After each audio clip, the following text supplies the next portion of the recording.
There's a woman in Bergen County, New Jersey. Her moving truck is paid for. Her deposit is down on a house in Sanford. And last night, she watched 4 YouTube videos that told her this state is about to crash like 2008. So, this morning, she called her realtor and asked one question: should I cancel? I'm going to tell you exactly what I told that realtor to tell her, because she's not the only person asking. And the people screaming crash on YouTube, reading 2026 with a 2008 map, it's the wrong map. Florida's not crashing. Parts of Florida are bleeding. Those are two completely different things. And if you cannot tell them apart, you're going to miss the buying window of the decade, or walk into the one corner of this market that actually is on fire and wonder why nobody told you. Let me show you the real map. I'm Tom McNamara. This is the Florida Real Estate Insider. Buckle up. The number that ends the 2008 conversation is 1.1%. That's the percentage of Florida mortgages that are underwater today. CoreLogic data, first quarter 2025, the most recent available, 1.1. You know what it was at the worst point of the last crash? 44%. Q4 of 2011. 44 out of every 100 Florida homeowners owed more than their house was worth. Today, it's 1 out of 100. Let me say that again. In 2001, 44% of Florida was underwater. Today, it's just over 1. That is not a rounding error. That's not even a close call. That's 40 times less.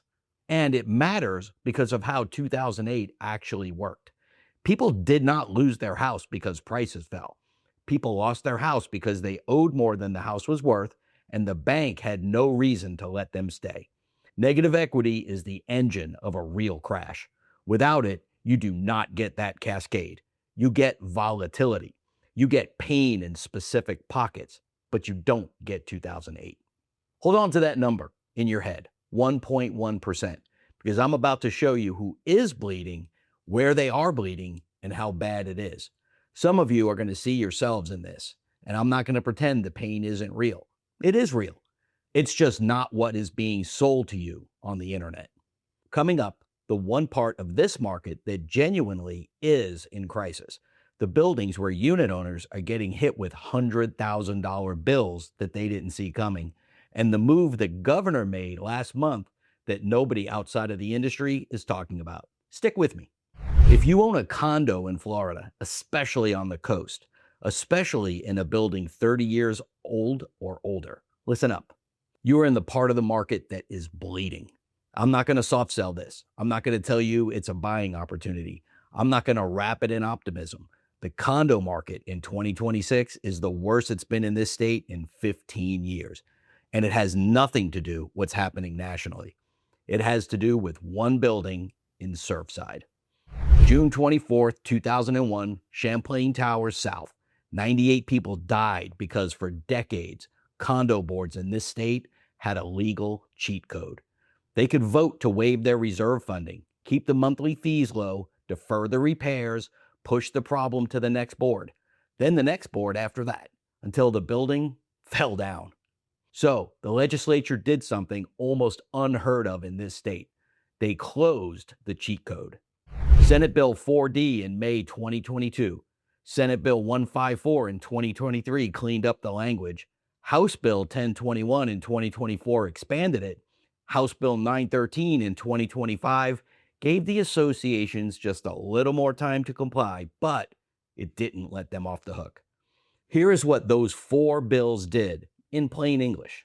If you own a condo in a building 3 stories or higher, the building has to be professionally inspected for structural integrity. At 25 years old, if you're within 3 miles of the coast, 30 years if you're inland. Then again, every 10 years after that.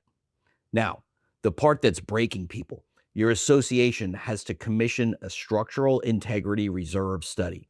An engineer walks the building, prices out every major structural component, and tells the board exactly how much money you should have set aside to replace them when they fail. As of January 1st, 2025, your board has to fully fund those reserves. They cannot vote to waive it. They cannot defer it. They cannot push it to the next board. The cheat code's gone. For a lot of buildings, this is a non-event. Newer construction, well-managed associations, their reserves are already funded. Monthly fees might go up a little bit, but nobody loses sleep. For older buildings on the coast where decades of deferred maintenance is coming due all at once, this is a financial nightmare.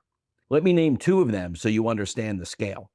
The Cricket Club in North Miami. Last year, unit owners received special assessment bills of up to $134,000 per unit. One bill due now. Mediterranean Village in Aventura. Some owners assessed up to $400,000 per unit. $400,000 per unit. That's not a typo. That is a person who bought a condo in good faith, did everything right, paid their mortgage on time, and is now being told they owe 400 grand in cash or they lose the unit. There are roughly 900,000 condo units in Florida in buildings 30 years or older. Not all of them are facing Mediterranean Village style numbers. Most aren't. But every one of them is going to see higher monthly fees, and a real share of them are going to see assessments in the tens of thousands of dollars over the next few years. Some will see six figures. That's why condo inventory in this state is at an 8.9-month supply. That is why condo listing prices are getting cut more aggressively than single family. That's the bleeding. It's real, it's specific, and if you own one of these units, no analysis on YouTube is going to change your situation. If that's you, here's what you do. You read your association's SIRS report. If you have not seen one, call your board today and you ask for it. You have a legitimate right to it. You find out how funded your reserves are and what assessments are on the table for the next 12 to 36 months. You talk to your insurance broker about increasing your loss assessment coverage on your HO6 policy. The standard limit is $2,000. Now, that coverage won't pay for your Mediterranean Village assessments. Those are deferred maintenance, not a covered peril. But it will pay if a hurricane takes out your building's roof and your association assesses you for your share of the deductible. On a coastal building, that share can easily run $10,000 or $15,000 per unit. Get the limit raised. $10,000 minimum. And if you're thinking about buying a condo in this state, listen to me, because this is the trap. You do not, under any circumstances, close on a unit in a 30-plus-year-old building without reading the SIRS report and the milestone inspection report first. Those are required. They're accessible. If the seller's agent gives you any resistance on producing them, I'd walk away. That is the pain. It is real. The doomsayer crowd on YouTube is doing something specific with this. They're taking the condo bleed, taking the Mediterranean Village numbers, and using them to tell you that the entire state is about to collapse. That is what is not happening. Single-family inventory in this state is at 4.7 months. That is a balanced market. That is the textbook definition of a healthy market. Homes are sitting 44 days before going under contract. Median price is up 1.8% year over year to $420,000. April 2026 was the 8th month in a row of year-over-year sales gains in both single-family and condos. A crashing market does not post 8 straight months of sales gains. Now, here's where the story turns.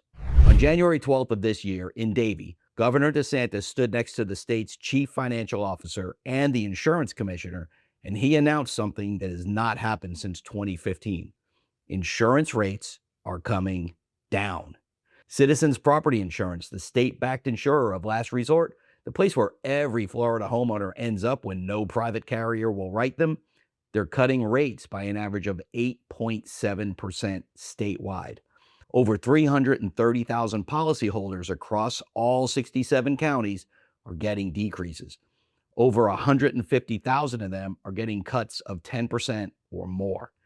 In the South Florida Tri-County, Miami-Dade, Broward, Palm Beach, the average cut is 13.4%. Now, the part that made me look up, the Citizens Board originally proposed cutting rates by 2.6%. The governor called it milquetoast on camera. The Office of Insurance Regulation overruled the board and ordered the deeper cut. The state forced citizens to cut rates deeper than citizens wanted to. That has not happened before. 83 private carriers have filed for a rate decrease. 100 more filed for zero increases. The statewide average rate request over the last 30 days is down 2.3%, while rates nationally are still climbing. Florida Peninsula, 8.2% down. Security First, 8% down. Universal Property and Casualty, 5.1% down.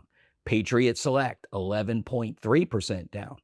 17 new insurance companies have entered this market in the last 12 months. 2 years ago, carriers were running for the exits. Now they're lined up to come back in. This is what stabilization looks like. If you've been watching mortgage rates this year, you already know the swing. February 26th, Freddie Mac released its weekly primary mortgage rate survey. The 30-year fixed averaged 5.98%. First time the 30-year dropped below 6% in 3.5 years. It's a real number. It did happen. And for about a week, the doom crowd got very quiet. Then the data rolled in. Inflation reaffirmed. The Fed signaled patience and rates climbed back up. As of last Thursday, the 30-year is at 6.51%. So which is it? Are rates going to 5.5 by Christmas, or are they going back to 7? I'm not going to pretend I know. Nobody knows. Anyone telling you that they do know is selling you some BS. But here's the move, and this matters if you're buying in this state in 2026. The Fed is the swing variable. It's the biggest single factor that decides whether the next 12 months in Florida real estate are good or rough. If rates drift back down towards 6%, the locked-in homeowners, the people sitting on 3% mortgages who refuse to sell, some of them are going to start to move. Inventory comes up, prices hold, or tick slightly higher, the market starts moving again. If rates climb back up to 7, the lock-in effect deepens. Inventory stays tight on single family. The condo bleed gets worse because condos are more rate sensitive than single family. And the sellers who have been holding out for 2 years, pricing their homes at 2022 numbers and refusing to come down, some of them finally cave. Either path is survivable for the state. Neither path is 2008. But there is one scenario where this gets ugly. And I want you to hear me out on this because nobody buying a Florida property in the next 90 days is thinking about it. If you're buying a single-family home in the coastal market, Cape Coral, Fort Myers, parts of Tampa Bay, the Treasure Coast, and the Lower Keys, there's a slow-moving force already operating on those properties that the headlines have completely missed. I'll get to it in 60 seconds. First, if this is the kind of breakdown that you've been looking for, hit subscribe. We track the insurance shifts, the policy changes, and the real market moves all year long, so you're never the last one to know what's actually happening in this state. All right, so here's the thing. There's a study out of Wharton that tracked coastal Florida from 2013 to 2020. They compared communities most exposed to sea level rise against communities that are less exposed. They found something specific. In the high-risk coastal communities, transaction volumes, meaning the number of homes actually changing hands, dropped 16 to 20% compared to the less exposed areas. But prices in these high-risk communities held up. The broader market tracked together all the way through 2016. Then, between 2018 and 2020, prices in the high-risk communities started to lag the rest of the market by 5 to 10%. Not a crash, but definitely a drift. Watch what that means in plain English. In coastal Florida, the market does not crack on price first. It cracks on volume first. Sellers refuse to lower their numbers to match what the market is actually willing to pay. Buyers walk. Listings sit. Volume dries up, and 6 to 24 months later, prices follow the volume down. The academics call this the quiet phase. Volume goes first, price goes second. Look at Cape Coral right now. Inventory is climbing. Days on the market keep stretching. Prices are still high on paper, but pending contracts are getting harder to close. That's the quiet phase. That's exactly what the Wharton data described, happening in real time. Does that mean Cape Coral is about to crash 30%? No, it doesn't. It means you're buying a coastal property in 2026. You negotiate like someone who knows the seller's hand is weaker than they're letting on. And if you're selling a coastal property, you do not have the leverage that you think you do. The longer you wait for your number, the more your number erodes underneath you. The smart money is not buying everything. The smart money is buying inland single-family homes in growth corridors. Sanford, Lake Mary, the I-4 spine, parts of Polk County. Inland insurance runs about a third of what you pay on the coast. The lots are bigger, the schools are better, and people are still moving to these towns by the busload. 830 a day across the state, and a lot of them are landing right here on the I-4 corridor. The smart money is being patient on coast, negotiating hard, watching the volume signal, not the headline price. That's the move. So, back to that woman in Bergen County, the one with the moving truck and the deposit down on a house in Sanford. What did I tell her realtor to tell her? Don't cancel. Sanford is inland, single family, and the I-4 growth corridor. Her insurance will run about a third of what she would pay on the coast. The market is balanced, 4.7 months of inventory, prices up just under 2% year over year. She's buying in the part of the market that is normalizing, not the part that's bleeding. If she were buying a 30-year-old condo in Hallandale Beach, my answer would be very different. Here's what I want you to take with you. Florida is not one market. It never has been. The 2008 crash was a credit-driven collapse. 44% of homeowners were underwater, predatory mortgages handed out like candy. Today, that number is 1.1%. Insurance is stabilizing. 17 new carriers are back in the state. The governor forced rate cuts deeper than the insurer of last resort wanted to make. Single-family inventory is at 4.7 months, 8 months of year-over-year sales gains. That is not a crash. The condo market on the coast is in pain, and that pain is real. If you own one of these units, the playbook is the SIRS report, the loss assessment coverage, and a hard conversation with your board about what's coming up. The Fed, that's a variable for everything else. Keep an eye on it. And on the coast, the quiet phase is already running. Negotiate like you know it. If you appreciate analysis that tells you like it is, give the video a like, a subscribe, and leave a comment below. Tell me which part of Florida market are you watching most closely right now? Coastal, condo, single family, inland? I read the comments. What you tell me helps me cover what you want. This has been the Florida Real Estate Insider. I'm still Tom McNamara. I'll see you in the next one.